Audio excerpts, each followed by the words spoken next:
Welcome to the Tech in Shanghai podcast, the Pearl of the Orient. Shanghai is the city of the future. All systems go, full steam ahead. It never stops. Technology, innovation, ambition.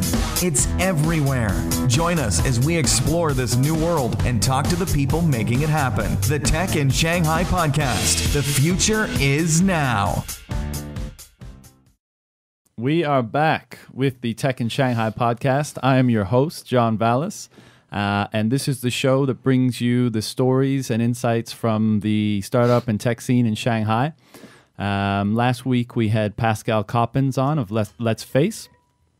He was telling us a lot of interesting things about what's going on in the event space and how his company is digitizing events and really increasing user engagement. So if that's your field, definitely check out last week's episode and listen to what he had to say. This week, however, we have a very special guest. His name is Tony Gu. Among other things, he is the organizer of DrinkEntrepreneurs here in Shanghai. Actually, funny story about how I met Tony. I'm sure we'll get into it as we go along. But Tony, thanks for joining us today. And why don't you tell us a little bit about DrinkEntrepreneurs to get things rolling? No problem. Thanks for having me. DrinkEntrepreneurs is an event that actually to get guests who also like-minded in entrepreneur together. It's a monthly event. We don't have any format. Everybody just come and share and exchange ideas and make a contacts. That's what we do. Right. So initially, it starts in France about 3 years ago. So some of the people, they have the idea, they meet up all the time. They want to have this event, make it fixed so they can have other people to join in. So they started in France, but later on, they expanded to different cities such as San Francisco, which, by the way, is the biggest, about 500 to 1,000 people in one event. So that's pretty crazy. How I met them is interesting story. I was participating in a workshop. I was volunteer, so helping social enterprise to address the issues that they're facing. So our group is called Make Sense. Also, is volunteer non-profitable organization aside from France. So I was one of the volunteers. Then we have this exchange program with one of the university in Jiaotong. So I did that class. I did a workshop program with them, and after that, I got to meet one of the students, and he came to me and bring out that idea. And I said to myself, why not trying it? So we start, the first events about 2 years. And I would do it once a month ever since. Cool. So the idea is to get entrepreneurs, people that are interested in the tech and the startup scene, or just people that want to learn more about it, get them together, have them socialize, make connections, and who knows what might come of it. That's the general idea, right? Exactly. So I'm going to backtrack a bit. This is interesting. So Tony was actually my first roommate when I moved to China in 2009. At the time, neither of us were doing anything remotely linked to tech. He was in advertising, I was in finance, and we lived together for a few months while I was getting on my feet here in China. And I hadn't seen or heard from him in many, many years. And then we were both I was at the China Accelerator demo day last week. And that was a really, really cool event. We can get into that a bit later. But at the end, when everything was concluded, I was leaving, and I ran into Tony. I couldn't believe it. There was about 200 people at the event, and among them was Tony. So I grabbed him by the shoulder and said, what's up, man? It's been a long time. And it was the coincidence after that event. I couldn't believe it. What's Shanghai? 20 million people?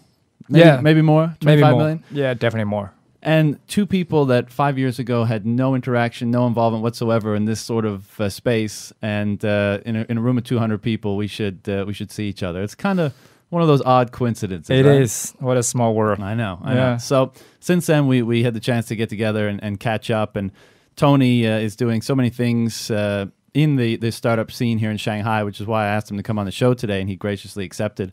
DrinkEntrepreneurs being one of them, which is a great initiative because on this show, we often talk about how maybe fragmented the scene in Shanghai is.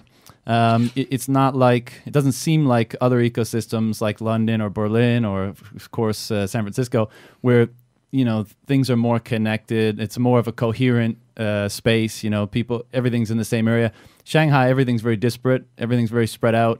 And there doesn't seem to be, at least, after speaking with the guests that have been on this show already, doesn't seem to be that too many connections between people within the startup community. So what you're doing, obviously, is trying to create a forum to bring all these interested people together and interesting people together. And have them exchange ideas, exchange contacts, and cultivate a community here. So, again, like I said, last time when I first met you, you were in advertising. What kind of made you get into the startup community and become so involved? I don't know, cause I guess like my inside voice told me. I have no idea. I was doing advertising, and it's kind of idea factory, right? You come up with an idea with your clients, whatever the problem they have. But one day, idea occurs to me that why don't I come up with this idea for myself? Why don't I start a project based on that? So since then, I'm just surveying on internet and looking for startup and entrepreneur information. So I guess I read a lot of websites such as TechCrunch, Mashable. This successful story of other entrepreneur startup give me a lot of ideas. Then one day I quit my job and try to find out what I'm gonna do potentially for startup project. So out of coincidence, and I also started actually volunteer some of the communities here in Shanghai, not necessarily entrepreneur startup related, but any kind of, because I find it's really interesting, and just mingle with them, just interact with them, try to get some idea with them from them, get inspired. So then I got attached into one tech community, organization called TechEzu. So I was working with incredible talented people in TechEzu for about a year and a half. So we organize events such as Design Shanghai and Bar Camp and Hackathon, Lean Startup workshop, things like that. That helped me a lot in terms of organization skills, and also the contacts and the first time experience. Meeting those successful entrepreneurs and listen to what they have to offer. The tips. So that's also helped me a lot. Right. So, and I keep doing that for another couple months. So in some events that I can't remember which one of also is tech community events, and I met a person who from US and have startup experience. Then he proposed me the idea, and after a couple of weeks discussion, then we finally sit together and start roll it out the project together. Cool. So that's how I started my first startup. Right. And TechEzu, it's a great organization. I spoke to the guys that organized that prior to getting this podcast going, and they were great in helping me make some connections and putting things together. But so with the Drink Entrepreneurs, is this something, you said you weren't too satisfied in your job and you're being pulled by that voice in your head, like, oh, I want to do something in the startup scene, and, you really felt drawn to it. Did you go the drink about, the route that you did because you kind of, you're a social guy and you noticed that there was a void kind of in this community where for someone to bring things together, or was there any particular reason why you decided to start with that, or did that just kind of fall in your lap and you ran with it? Yeah, definitely. Because I think it's like 2 years ago, there weren't so many of, community that you can meet another entrepreneur can inspire. Most events that I went is, for purely business, mixer. Right. So they just make friends, or lot of sales there. Oh, by the way, a lot of insurance sales. So for those people who are not interested in them, so that's one of the problems with former meetup events here in Shanghai and China in general. There's just so many people networking and trying to get prospects and sales. So it's awesome to see now, and DrinkEntrepreneurs being one of them, places where like there's almost like a no formal networking policy. Like you can exchange business cards, but don't come here and try to put people on your your database or anything. This is for people interested in sharing ideas and talking casually, right? Exactly. By the way, I remember what you were doing is kind of insurance sales, but it's not instead of insurance. It was sort of financial. Yeah, I mean, we what I was engaged in was investment management and stuff like that, and of course, a big part of that was sales. So, perhaps the reason why I wasn't any good at it is because I didn't like going to those events and networking, because I liked speaking with those people and sharing ideas and talking about other stuff. So, exactly. But it's it still happens sometimes at events here, but it seems to me from the events I've been to recently, it's getting less and less, or people are becoming, people like you are organizing events where those hardcore networkers aren't really, attracted to going to them. Right. Yeah. Hopefully we can cultivate a community here, because I find most of our guests, foreigners, English speaker. Right. Because they kind of have, very get used to the kind of style, free flow without introduction, just purely social mixer. But I wish I could cultivate a culture, a community here that attract more and more Chinese entrepreneurs, because I think they have great ideas. They are extremely talented, but they lack a kind of skills to sort of just socialize themselves. I mean, I'm sure by make some good contacts, getting inspiration from others, they can helps their business or whatever project they're working on. So I hope, and also I encourage a lot of my countrymen to join us. Doesn't matter if you speak poor English, doesn't matter. Just come to try your best. Well, let's get into this a bit, because that's a really good point, and it's something that gets mentioned a lot, especially in circles of foreign social circles. Yeah. So you're native mainland Chinese, right? But the thing that struck me the most when I first met you was, no disrespect to anybody out there, but you didn't really seem like it. You had a more international perspective and mindset. You spoke amazing French. Your English is very good as well. And, you had a bigger foreign social friend group than I did. I would go out with you and meet other foreigners from various countries. So, when I first met you, you seemed like a special case, but you do bring up a good point, an important point, that a lot of these events are primarily attended by foreigners, and the people comfortable socializing, like you said, and for whom going for a drink and talking about ideas is a normal thing. It's not a formal thing. It's it's a casual thing where, up to this point, a lot of the native Chinese attendants might have had a more like business mind approach to it, or I'm going to this event for a specific objective. I want to meet this, I want to do that. And also a little bit less comfortable in doing that. Yeah. Now, of course, there's huge language barriers. There's some pretty significant cultural barriers, which again you seem to, have been able to overcome or adapt and adopt to. But what do you think those cultural barriers are that prevent local Chinese from getting involved in these events where they may be, there may be a lot of foreigners there and they may feel a bit uncomfortable. And after that, how do you start cultivating community, as I think you're trying to do, where there's more native Chinese involved? Because there's so much talent in the native Chinese market, and it's so massive, and they're doing so many amazing things. It would be nice to bring them into the community and merge communities. So we're not saying one's better than the other. It's just it would be great to have that increased connection and communication. So why don't you tackle that for us? Well, yeah, it's a hard task because you can't change people's mind overnight. Right. And I think it's like any task, hard task. You got to start from zero. You got to start from somewhere.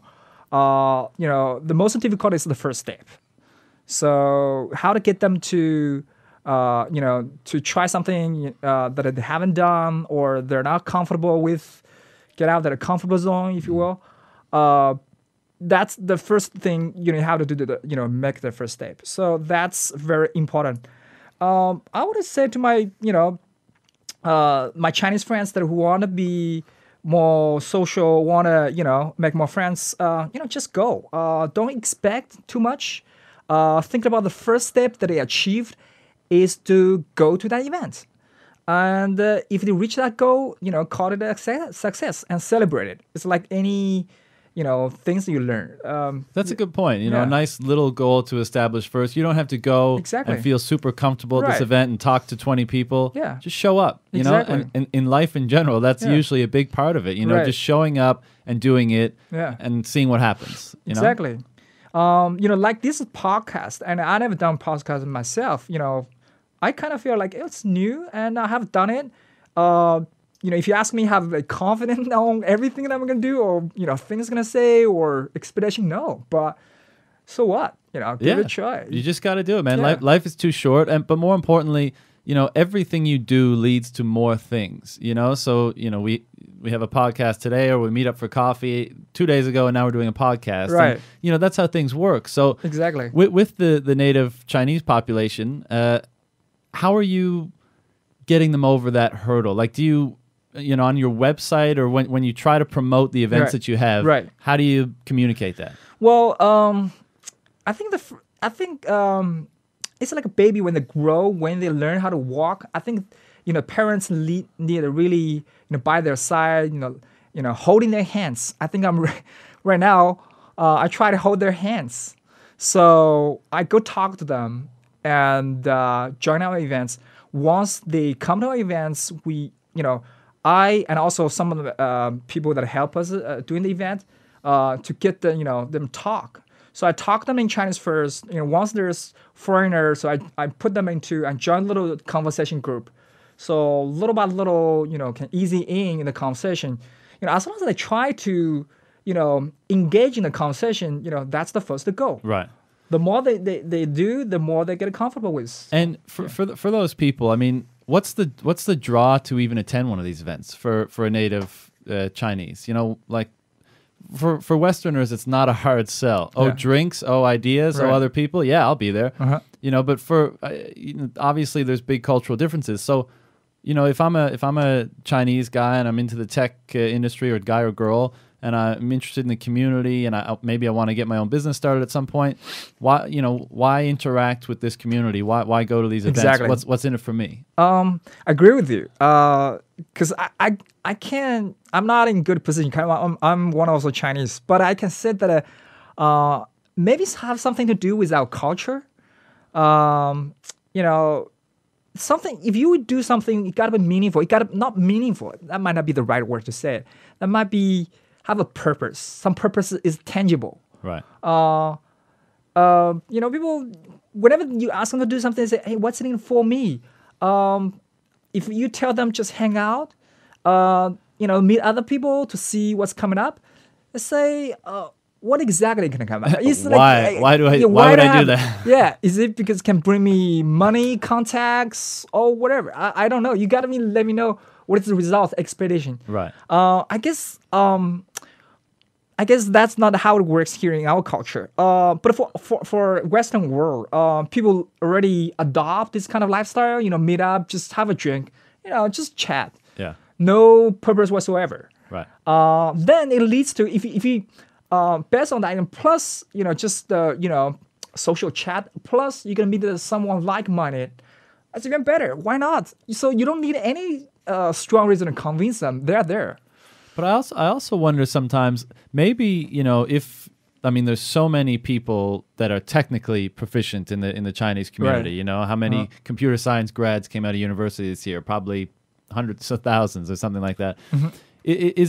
Do you think that the Chinese community, the Chinese would-be Chinese tech community is more inclined to just be like, nope, I have an idea and I'm just going to put my head down and do it. And I know a guy that can help me. I don't care about a community. I don't care about meeting people. I just want to make my project and see what happens. Yeah. Do you think they're more inclined toward that rather than being part of a community and sharing ideas and stuff like that? Maybe. First of all, overconfident people everywhere. The whole world is for the overconfident people. So they think they can do everything. But too often, especially in digital age, in this day and age, we know anything now, if you come up with something cool, some interesting, some complicated, it takes more than just one person. Right. And, by teaming up with someone else, you save you a lot of time and give you a lot of inspiration that you probably would have never acquired otherwise. Right. So why waste your time? Why you can do something, potentially larger than your life with someone else instead of just doing it alone? Probably you ended up doing nothing at all. So I would encourage everybody just go out and talk to the person, exchange ideas, because really, by talking, share ideas, you gain much, much more. Right. Okay, fair enough. I mean, I was just thinking in terms of maybe not overconfidence, but it seems like a more Chinese trait to just like not overthink things and just dive right in and do it. And if it needs tweaking later, if you need to fix it later, if you need to rebuild it later, then fine, So I'm just trying to put myself in their perspective and wonder like, well, why would I go, socialize with a bunch of foreigners? That makes me uncomfortable. I'd rather just sit here, turn my idea into a reality or try and blow off those other things. So are they, I mean, again, they might be right. Maybe staying there, putting your head down and developing a product is the better approach. But when you, now that you're trying to attract more native Chinese to these drinkabouts, are you trying to find or identify ways that they can benefit from these things and then kind of inform them and promote them? Like, maybe you'll refine your idea. Maybe you'll meet an international partner that could help you with whatever, Does that cross your mind, or are you still just kind of I hope doing something else? Yeah, I hope they can go to event and find someone that can help them. But just scale back to the topic that you say, they're gonna do the project on their own, do it alone. One thing is overconfidence, and the other thing I think also is they are afraid of exposure. Mm-hmm. They might think that they value their idea. They might afraid of being stolen by someone else. Right. So they would rather do it alone instead of just exchange with others, potentially get it stolen. Because in this country, we see so many cases, good ideas get copycatted and everything. So I think that might have some, consequence. They might, have something to do with the behavior that what they do. Mm-hmm. So, but frankly, in digital world, in this internet world, nobody gonna copy. In my opinion, nobody gonna steal your idea before it's successful. So, if you have untestified, validated idea, nobody can steal from you. Right. So just go out and polish it by using someone else's talent, someone else's brain. Wouldn't it be better? And constant feedback about that idea. Exactly. You also need to do customer development. One of the things is that you need to talk to your potential partner customers to find out what they think. Right. Everybody could be your customers. Yeah, and let's be honest. Ideas are a dime a dozen these days. I mean, thousands of people probably have the same idea to the point where VCs and other industry people won't even sign non-disclosure agreements because it's less and less about the idea, like about a world-changing idea that only one person had, and more, of course, about the team and the ability to actually execute on this idea and stay with it as long as it needs to actually make it a reality. Exactly, so, see it through. Yes. So many people have tons of ideas, and sometimes they're a bit closed off, like, I don't want to tell anybody. But, most people you speak to aren't going to hear your idea and be like, oh, shit, yeah, I'm going to take that idea and I'm going to go do it, because people more and more understand, especially in this community, you can't half-ass something. Mm-hmm. Like, you're going to have to give your entire life to this, So, sure, if you want to steal some idea and run with it and go delve into it, fine. Mm-hmm. But that doesn't mean that someone else can't take the same idea and do it in a slightly different way, and they may do it in a better way. Mm-hmm. They might execute in a better way. They might have a better team. So, and I think you're probably right. That probably is a concern, but I think more and more people are kind of coming on to the fact, well, yeah, I'm not like just a genius who has great ideas. It's about more than that these days. And these events that you've been organizing are great ways to get feedback on that, but also connect with other people that might have similar ideas and be like, well, shit, why don't we give this a shot? You know, this is something we both want to do. Let's give it a try. Right. For also my Chinese friends that I think, you know, it has to do something, you know, their lifestyle. For those of people who do it alone, they might just do everything alone. You see what I mean? So they hang out with their close friends. They don't meet, you know, any other people out of their friend zone. Right. You know, so they don't get used to that thing. So how can you expect them to do such a things with a, you know, startup idea? Yeah. It's even harder for them. It's not natural. And for the audience that, you know, has never lived in China or doesn't have much experience, I can certainly appreciate the apprehension that, you know, shy Chinese girls or guys in this community might have in going to an event full of foreigners who are super comfortable and relaxed. You know, I mean, even me, sometimes I'll attend an event and I won't know anybody and I'll feel a little shy. So certainly someone who doesn't speak the language perfectly, who has a lot of cultural misunderstandings or just things they're not totally comfortable with, I can see why, you know, it's a big leap for them to attend these events and try to engage in them. Exactly. So I can understand that. But this is a perfect way to segue into something else. So we were both at the China Accelerator demo day. I want to get into that a bit and give some press to some of the companies that demoed there.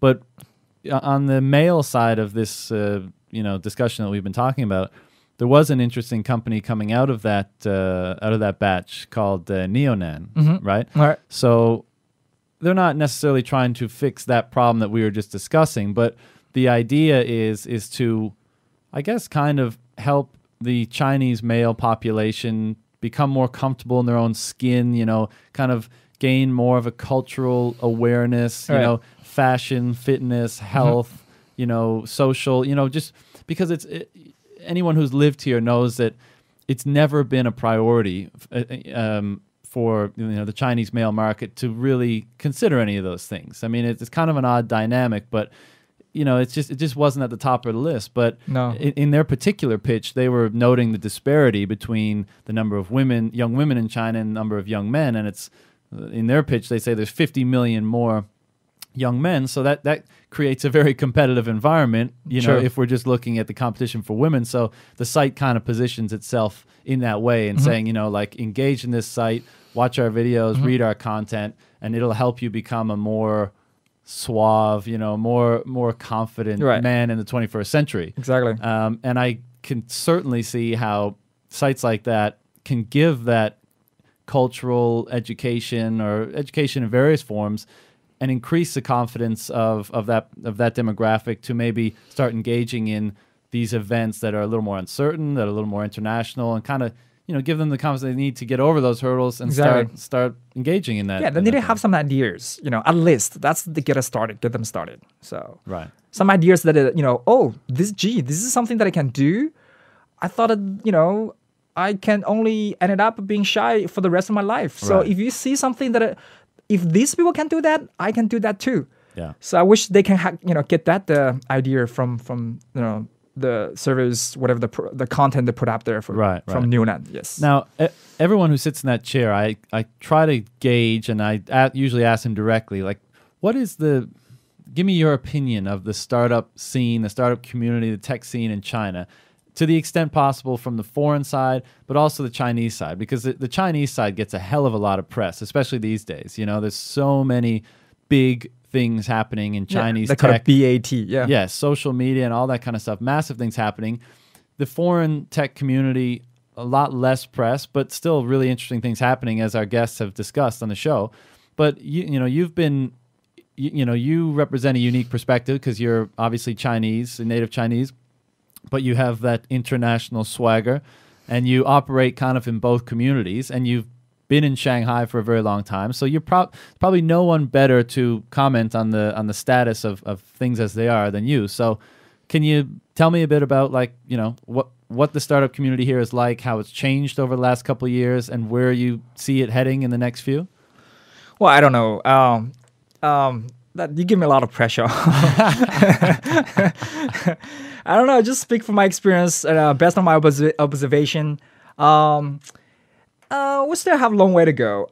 Although, yeah, everybody heard about BAT. This is the top 3, tech company in China, represent Baidu, Alibaba, and Tencent in that order. So, but let's break it down. And Baidu, their searching engine, which is already so it's like inspired by Google. I don't know who comes first. I think Google comes first. Probably. So probably. So it's not original per se, in my opinion. Alibaba, it's a trading company. That's how China get rich. Sure. Through trading. Yeah. Tencent, it started from ICQ. That I think it's inspired by ICQ. Right. By ICQ. Yes. So they started.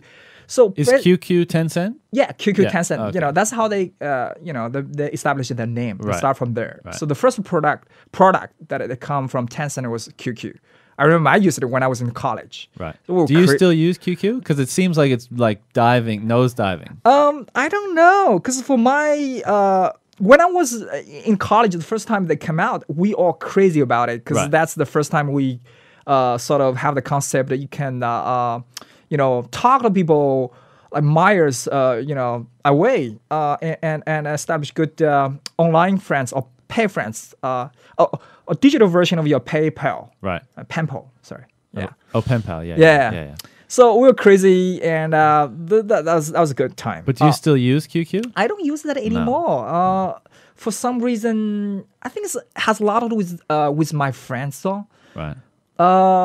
as I just graduated and I started work, I find out my friends started using from QQ to MSN for quite a while. Throwback. Yeah, 5 years ago. So then there was Skype, and also was in Skype today, but not heavily.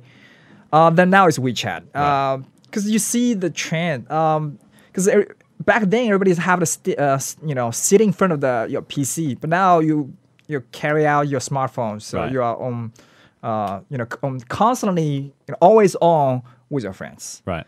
And also, the infrastructure has developed here. Now you've got 4G in China, and that was something late to come, but obviously caught up quickly.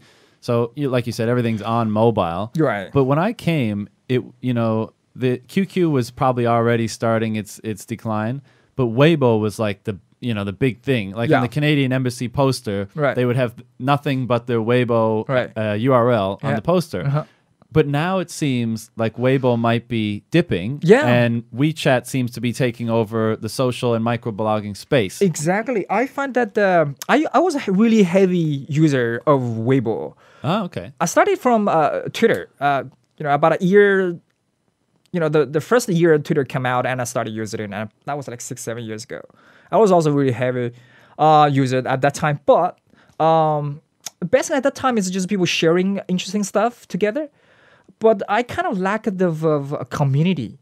So about a few years later, Weibo was invented or produced by Sina.com. Right. Then I immediately jumped on Weibo because all my friends are there. So for me, it's about a community. It's about how much reaction you can get from your friends. It doesn't matter how good the platform is. Right. So that's very important elements for social network. Mm-hmm. So the reason Weibo declined, the way I see it, I think it's because they have really competitive, really good competitor, which is WeChat. Right. Weibo in the beginning was you have a lot of friends around you, but later on, you find that in the people that you follow, you probably never met in your life. Right. So it's hard to establish, close relationship. If you share stuff, because those people you haven't met each other, it's harder to get their attention back. Right. Even if how much you try to, like them or give them good feedbacks, because some of the let's face it, a lot of celebrities on Weibo. That's one of the strategy Weibo adopted. They're using celebrities to attract the user to follow them. Right. But that becomes kind of media in terms of social network. Right. What they initially positioned or claimed. So that it become a media. So everybody just go to Weibo to check the media. It's become an alternative media resources. But for personal value or personal, affirmative, you don't get that many feedbacks. So that's probably the reason I kind of drop, and also so do my friends. Right. Now, it bears identifying that I think like a month or two ago, Weibo had a big IPO? Had a big thing in the news that at one time there was 200 million users using Weibo at one time, and that was apparently a record, I think. Oh, so I don't know if that's an attempt on their their behalf to try to like show people, oh no, it's not going down. So and it might just be a shift towards using these platforms differently, like you said. I mean, WeChat has become the de facto social platform, right? But maybe a lot of the companies that I've spoken with and that I know here on the scene, Weibo is a more perhaps commerce and business is becoming a more business oriented platform or PR platform. Exactly. But in terms of social, WeChat just I had a Weibo account, right? And I don't speak great Chinese and can't read the characters, so I Google translated it or got the English version, and I was just like, what the hell is all this? Like, I had no idea how to use it, and I still don't. Right.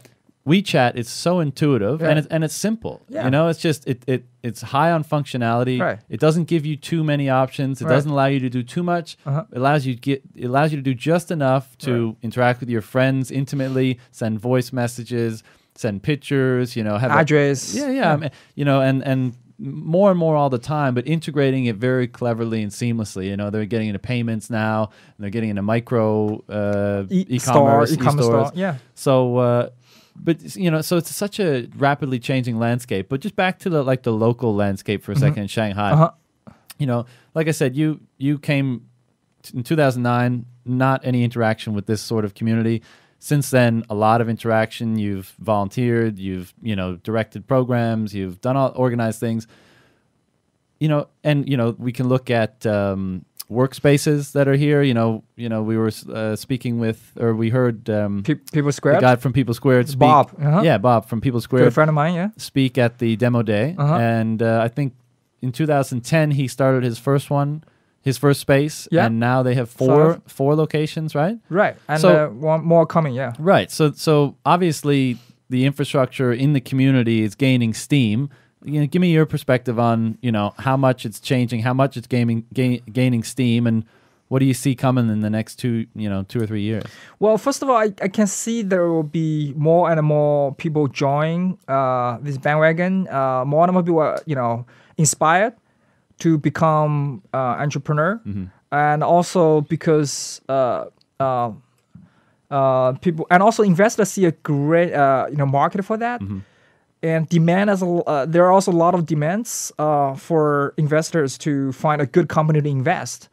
So yeah, I mean, with all these elements put together, I think the entrepreneur scene here in Shanghai, would be much better.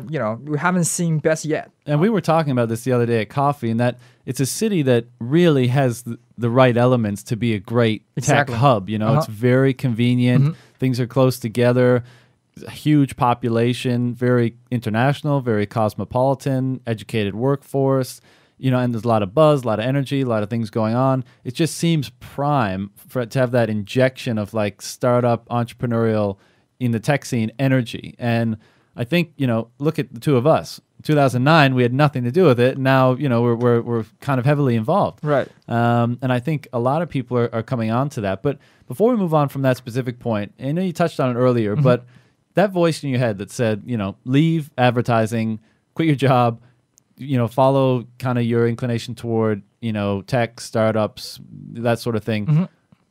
Have you kind of thought about where that voice came from? Like why your inclination, why your passion, why your interest had led kind of that way? Because I have my own, I'll share with you in a sec my kind of take on it. But. I think I always, I consider myself an idea person. I think it comes to my mind that I find that frustrating every now and then. My idea cannot be shared by someone else, especially my clients or colleagues. So instead of convincing people or change people's mind, I just said, why don't I do on my own? So I think that's the moment that I really want to do startup. Then I read a lot of books and talk to the people who have started, and it really get me pumped up. And I said to myself, say, why not doing it? And you have everything you needed. You just need action. Right. So. And I think, you touch on a really important point, and why the work you're doing is so important in organizing these events and cultivating this community, and guys like China Accelerator entering the space. I mean, because what you just said is you were doing all this work. When I lived with you, you're super stressed out. You're like, oh, man, I'm working so long. You're not really into it. And, you somebody outside. And you were thinking... because of the infrastructure that was at that time in place, you were like, well, why can't I go and follow this kind of dream of mine, or this passion or interest? And I think the more these communities develop, the more people come together in kind of common interest in this stuff, the more that infrastructure is going to be built up. Right. The more incubators, the more accelerators, the more drinkabouts, the more VC capital, the more technical expertise, all that stuff, and more people, perhaps at an exponential rate, will have that thought. They'll be in their their job that they're not too into, and they'll be like, well, maybe basically what I'm trying to say is the startup. That whole idea of doing a startup and entering that community is becoming easier and easier to grasp. Right. It's like, oh, so if I have a great idea and I have some technical knowledge and some experience and a great team, there's an infrastructure in place that will actually allow me to like give this a shot. And for a lot of people, that's like revelatory. They're like, wow, I never thought that way before. And like you did, you kind of rip away the safety net, quit the job, and go balls deep in your interests and see what happens. Yeah. So yeah, I guess something to do with my genes, I guess. I think that for a while I thought I'm just kind of needed security a lot, and but then I find out later on I find myself kind of risk taker in a way, sort of rebel in a way. I never no offense, but I never try to, listen to my parents, what my parents told me to do. Always want to be, opposite of what they want to say. But later on really leads that, gee, man, I got to do something that I really want to do. It's something that come out of me, my idea. So, yeah, that's like me going. I think that's another reason why the community is so awesome, or at least in my opinion, it's so awesome, because the type of people like you're describing, the type of people that have the balls to actually take that risk, instead of staying in that comfortable position. And I understand comfort, it's great to have a regular salary and all those, comforts that affords. But to be that type of person that's like, no, I'm passionate about whatever, and I'm just going to sever ties and go for it. I feel like that's what makes the community really, really interesting as well, because you get all sorts of people like that, like creative people, passionate people, maybe a little bit rebellious, and they're all just like, screw the status quo, screw comfort, screw whatever. This is what I want to do. This is what I want to devote myself to, and I'm gonna give it a shot. So I think that's, again, another huge draw of the community for people that are maybe still standing on the sidelines or outside of it. They're like, wow, these people are adventurous, they're energetic, they're passionate. That's a cool community to be a part of. Exactly. Yeah. I mean, it just add a little only. I mean, I remember I watched some videos on TED. It says that also, it said that if you there did some social psychology, they do an experiment. They get one person dancing stupidly in the public, and everybody in the beginning, everybody was just laughed, but after a while they have another person to do the dance with them, and so the more people laugh, but there are more and more people dance together, and in the end, you know what? Those people who laughed in the beginning join them dancing stupidly as crazy. So I think that the takeaway of that is only. It only takes two. So, in order to, make a movement, you just need one person to start it. And if you, luckily, or it will be, in my positive philosophy, is that you won't find another person. If you just if only 2% do that thing, it will potentially attract more to join you. Right. So that's how I started a community. And I think, again, that's why this community might be growing kind of at an exponential rate, because it's drawing in people so fast. I mean, however many years ago, it started with a relatively small group of people, all globally. Right. And now it's just exploding because people are aware of all, the things that we've just been discussing. And from a personal point of view, I asked you, kind of why you were drawn to it. For me, it was, I don't have any technical ability. I'm not a, programmer or anything like that. But for me, obviously there's a lot of things that are messed up with the world. I mean, I don't think anybody would claim otherwise.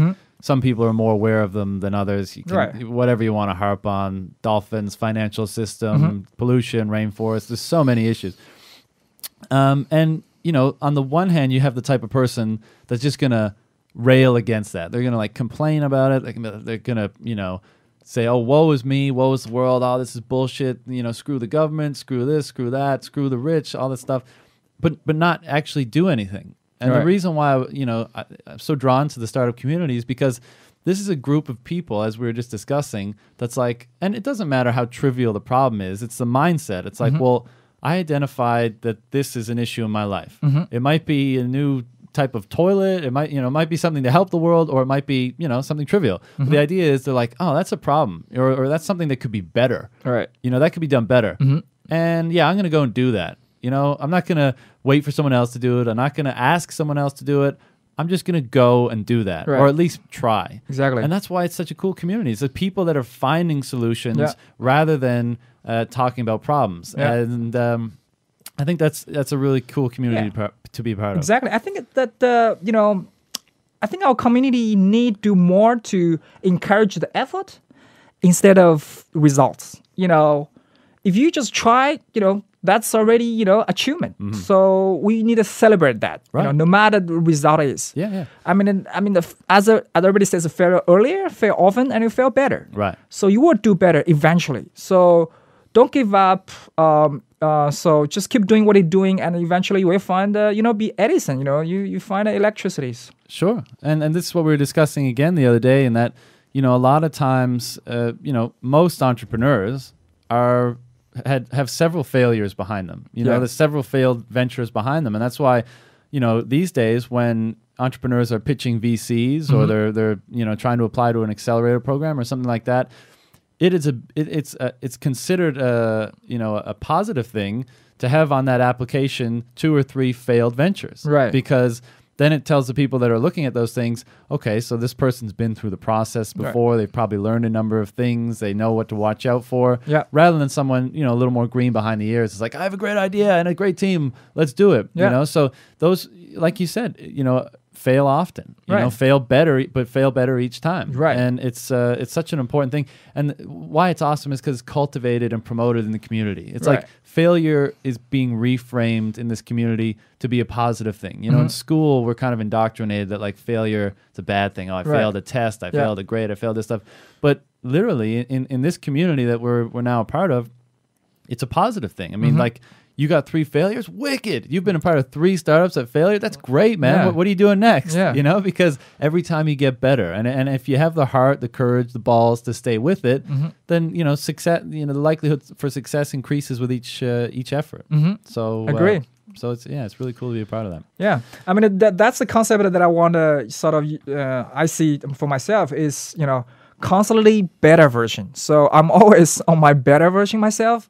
Never be perfect. So if you're better, you got to reiterate, take a feedback and, just always working on the next version. For sure. No doubt, man.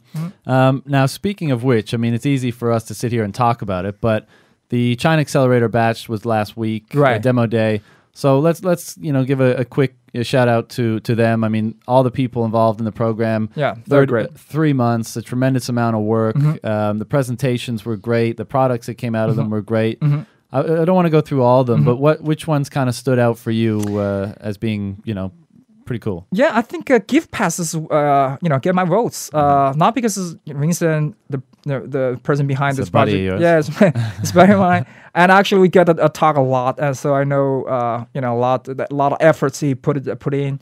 it's great, and not great because it's friends. Also because it's actually just not take advantage, just make use of the WeChat platform, because WeChat platform is growing tremendously. So I think that is really a good indicator, or helps them a lot along the way. So they don't need acquire new users, because they already have 300 million, maybe more than that, people on it. So you just need to have a strong or compelling product or service that appeal to those people. Right. So Gift Pass is exactly address that needs, because I remember that during the last Chinese New Year, WeChat officially they have launched a sort of gift. It's called Hongbao. Hongbao, yeah. Yeah, because we have this kind of culture, so exchange or from old people to give Hongbao to younger generations. The red envelope, right? Yeah, the red envelope. So the Gift Pass could be the Hongbao for peers. So let's say if you like have birthday, I could just give you a gift pass from there. Yeah. Instead of give you instead of I buy a gift or on the shop, then I package it and I give it to you, and you depackage it, and that, by the way, that create a lot of waste. Right, a lot of waste. Yeah. So if you just say, I can send you gift a coupon or whatever you can redeem, so you go there and pick it up. Even easier to invite them to go have a beer. Right. It's kind of like a virtual gift card, but you get to, it's a little more specific and obviously a lot more convenient, right? The example they used in the demo was really cool. They're working with a bar on Yongkang-lu. Right. And, so I'm supposed to meet up with a couple of my mates and, I'm staying late at work. I can't do it. They go down to the bar. I can, through WeChat and using Gift Pass, send them a beer, right? So they show their phone to the bartender. He scans the QR code, and they get a couple beers on me. It's a cool little app, a cool little business. Yeah. Exactly, and also, hey, everybody loves gifts. By exchanging gifts, also increase, the friendship. Refresh the friendship, and people love that. Sure. And why not? Yeah, and the other one that we mentioned earlier that I thought was really cool was Neonan. Obviously, I think it's the demographic in the market is prime for something like that, and if they can establish themselves as thought leaders in that market, then they're probably going to do pretty well. Yeah. And according to the numbers that they showed on demo day, they got 1 million uniques and 1.5 billion video views. So, it looks like they've got a pretty strong following already. I think we're gonna count on that to keep going, to be competitive. Right. So those guys who have missed out, you gotta be careful. You gotta join them to learn from them. Right. Because otherwise, if you're not on board, you're gonna be left in the dust. Right. Exactly. And you don't want to be left in the dust here in China. Cool.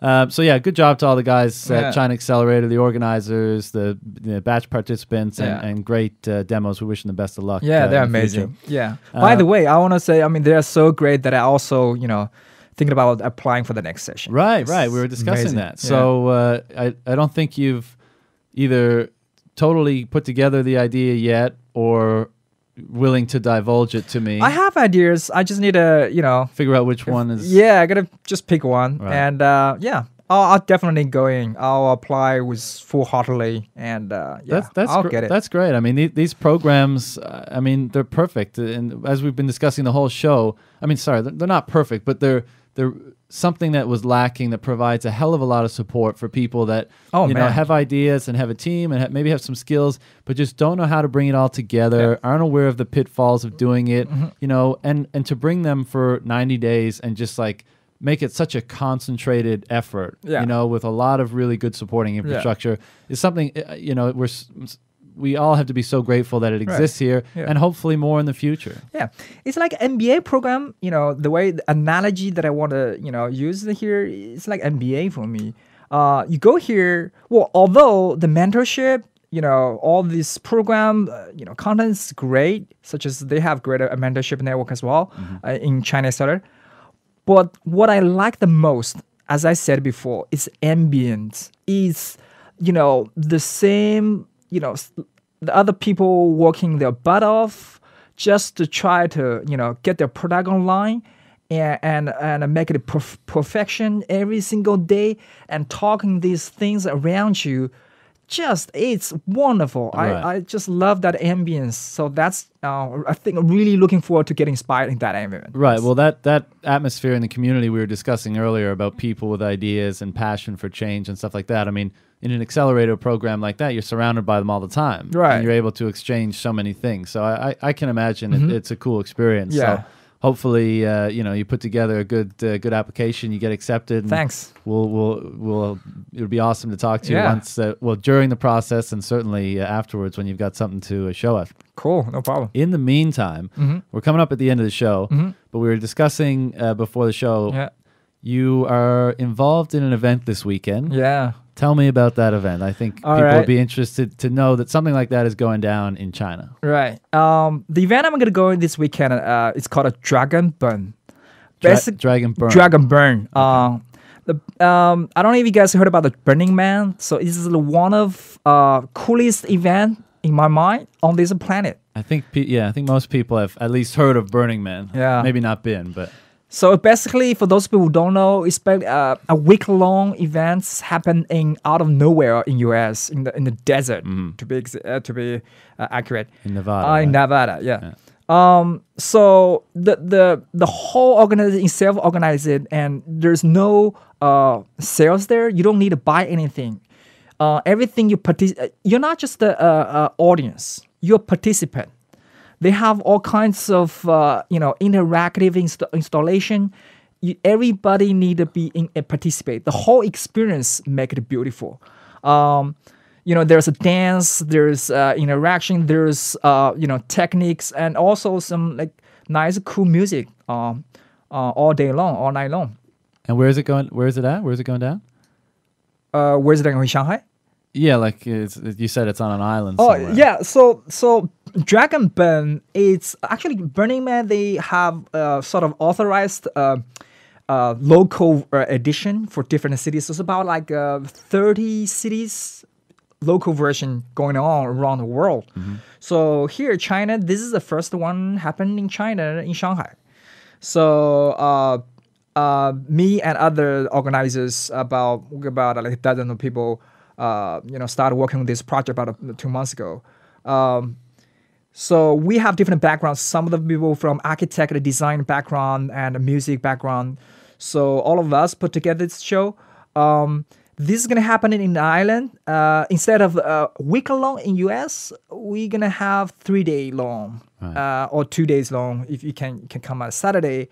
It's an island actually is in Jiangsu province near Wuxi. Okay. Taihu. So it's a little island in Taihu Lake. And is this a sold out event or? It's this is the first time, so the participants are limited, so we don't want too many people that we can control. So the target of people is about 250. So right now we're about to get that number. So. Well, I might edit it out of the show because obviously we have like millions of listeners, so I don't want to flood you guys with people trying to buy tickets and stuff like that. So maybe we'll take it out of the show. Just kidding. But so what's going to happen? What's the composition of the participants, do you think, in terms of foreign versus Chinese? Do you know? I mean, do you have that information? I think majority of people would be foreigners. Right. First of all, not that I guess in terms of population, that the events. I think the foreigners know. Most of foreigners know, or at least the people that I met in Shanghai that knows about these events. I mean, the version in US. Right. So, and some of the Chinese that I talk to, they have no clue what's going on, what it is about. So that's actually limited their interest. Right. So if they heard about it before, if they have get access to it or watch it on the videos on video website, so they might be interested. And also, it takes unlike other events like a concert, you just go there enjoying it without giving any input. This is an event that unlike that, you have to participate. You have to do your own thing. Right. Like you need to dress up. You need to be willing. Give some inputs and dance with the people. Right. Whenever there's installation, some workshop kind of thing, you need to participate. You need to be one of the dancers. Right. Things like that. So that might not be the concept that the Chinese people would be used to. Sure. So yeah, that's why I think so far I think majority of people will be foreigners. Yes. That's why you're working on your tan right now. You're getting ready for the weekend. But I'm so interested in how that's actually going to go down, because let's be real, like Burning Man in Nevada is a crazy event, right? I know. There's people, all walks of life, the weirdos, the freaks, the geeks. I'm not saying there's anything bad about them, but you're the weird appearing people. Yeah. People are naked. People are getting up to all sorts of by crazy the way, stuff. I mean, how is this going to happen in China? It's just hard for me to put it in that context. Yeah, just to add to that, I'm actually I think they have a nudity policy, so you only have certain percentage of nudity, so not all naked. So don't get that concept wrong.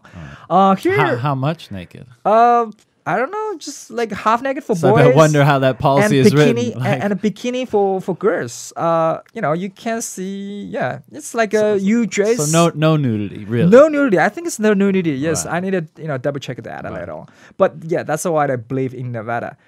And also from the videos I've seen, I've never been there, but from videos I've seen, I haven't seen any of that. Well, man, I'm super. Is someone going to take videos of it? For this event in Yeah. Shanghai, oh, definitely. I think they definitely put a camera crew there to record the first ever. Awesome. Yeah, I mean, you will see how it changed. It's going to be wild. I in the can't wait years. to speak to you on Monday. You're going to be all strung out and like, oh man, it was so crazy. Yeah, and I'm gonna be first aided crew, so I'm gonna help people if the people get injured. You could possibly be a very busy man. Well, we have shifts, so Right. we got like 2 hours shifts every day. So it's Hopefully okay. there's not too many people freaking out and losing their shit. Yeah, I mean, I guess the only thing you could expect that the people get drunk and jump into the river. So we have a little river there. Yeah. So this is the only thing we need to keep an eye on. But Yeah. other than that, Maybe you put some ropes around that area so people don't get carried down river or something. That sounds like a potential disaster right there. This is something that we can think about doing it. Yeah, Right. it's true. Yeah. So not only involved in the startup and tech community, but Yeah. also pushing the boundaries on expression, shall we say? yeah. That's exactly. cool, man. Creative Yeah. expression. I dig it. Yeah, I love it. I mean, it's I loved all kinds of things. You never know because they might inspire you to next ideas. Sure. So I love to do whatever it takes to get my eye opening, get inspired. Yeah. Get involved. Yeah. Yeah. Sure, man. I was thinking the other day, we often wait for inspiration to come to us, but I was thinking, why not seek inspiration? Exactly. Because, inspiration can be such a powerful motivating Yeah. force that, it's worthwhile to seek it out. Yeah, inspiration, creativity is something you can train. Mm-hmm. It's not born with it. You need a train. Right. So yeah. Cool. Now, everyone sitting in that chair, I usually ask a couple questions before we go. So I want to ask you, see what you come up with. So the first one is, if you could give 3 pieces of advice to, and actually I usually ask, Western entrepreneurs, Right. if you could give 3 pieces of advice to other Western entrepreneurs looking to come to China to get involved in the scene here, why don't I change it up and say, if you could give 3 pieces of advice to Chinese entrepreneurs looking to get involved either in the startup community or just, get involved in starting up in the entrepreneurial act of starting up businesses, what 3 pieces of advice would you give them? Well, I think it has a lot to do with courage. The first one, just working on your courage, doing some, I don't know, all kinds Work of on your courage. build up your courage, confidence. Join the community, do whatever the public speaking thing. So That's that a helps. good one. That's a good one, yeah. So there's I'm sure you heard about this Toastmaster Sure. program around the world. There's Shanghai about at least a dozen I know, or maybe even more. So just go any of them, start from there. Be a listener, be an audience first, then try to do one of this. My buddy, just to interrupt you for a second, Yeah. my buddy actually does it here. He's a foreign guy, but he does Toastmasters to get better at public speaking and more comfortable with it, as everybody does. And he was saying in that when you give your speeches, they keep track of how many times you say, Yep. right? And he was giving me feedback on the podcast today, and he was like, it's good, it's informative, I like it, but you say too much. So on the next one, try to limit that. So It's true. That's also you brought it up. I had to say it. That's also one of my problems too. I use that a lot. Right. It's not good for me. It's okay. Give me a lot of time to think about what I'm going to say. But for audience, yeah, it's not good. So anyway, I mean, the first one is working on courage. That's why I put it. It's just go out there and build a confidence, little by little. One step after another. Build up your milestone and celebrate each little steps. So that's the first one. Second one is more like be open-minded. I mean, it's easy to say and hard to be done. Instead of just a bit of everything that you have learned, acquired, go out there and meet other people, be open-minded and read more books. Try to do exercise such as do totally opposite. If you 100% believe things that you have always believed, try to find resources that are totally 180. Contradict your contradict, beliefs. yeah. That's great, man. Don't prejudge it and just go, as an audience, a reader, to just read it and see what comes up. And that's a good training. That's great advice for everybody. Yeah. Whatever your firmly held beliefs are, delve into something that takes the completely opposite point of view and see if, it changes your perspective or what can add. Yeah. And the third piece? Well, the third piece is that I think the one might be easier. Hang out with strangers. Instead of, there's... Contrary to what your mother used to tell you when you were a baby, hang out with strangers. Exactly. I mean, in China, we said, don't talk to strangers. No. But actually, just go hang out with them. Because there's a concept right now, it's pretty popular, it's called, weak ties. And weak ties and then close ties. Close ties are the people that are around you, your close friends, your colleagues, and even your parents and your significant other. So weak tie is much, is outside of your friend zone. Could be the person you only talk to one time in your lifetime. Doesn't matter. Just go out there and meet them and try to hang out with them more, as many as possible. Because, the thing is, when you're in your close tie zone, too often your mind is synchronized because you need to agree with each other a lot to establish that close relationship. Otherwise, the relationship will break up. So in order to do that, so you make an effort without even knowing it. Subconsciously, you try to make that, to agree with each other a lot. So you have similar idea. But that's not help. That doesn't help with your creativity and your inspiration. You need to go out and meet other people who have completely different or something they never heard of. So they get inspired and talk to them. The more you talk to meet these people and hang out with them people, you find yourselves like, oh, you're always in a constant of a mix or constant of how you call it, a flow of different ideas. So we're not fixated on, cling on one thing.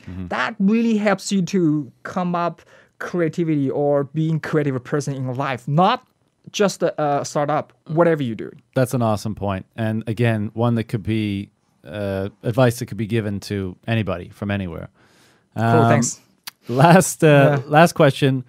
In terms of advice you've received, just one, what's the, throughout your career, throughout anyone you've met in the startup scene, whatever, what's the best piece of advice you've received just to maybe succeed more, maybe to be more comfortable with what you're doing, to follow your passions? It could be anything. It could be related to health, fitness, career. What's the one piece of advice that you thought when you got it, you were like, yeah, that's really good? I don't have one because, as I said, that I read a lot of books and I also talk to many people, so I have many ideas in mind. What's one that stands out? It doesn't have to be the best. I think it'd be bold. Be bold. Yeah, it's do not afraid of being judged by other people, because those people judge you might not have the courage that you have. They might not be as bold as you. They just, I think, they might just be jealous of you. So instead of pay too much attention about what other people think about you or the behavior you have, just be bold. I do it, so what? Right. That kind of thing. Also the boldness, the confidence really convey the kind of determination.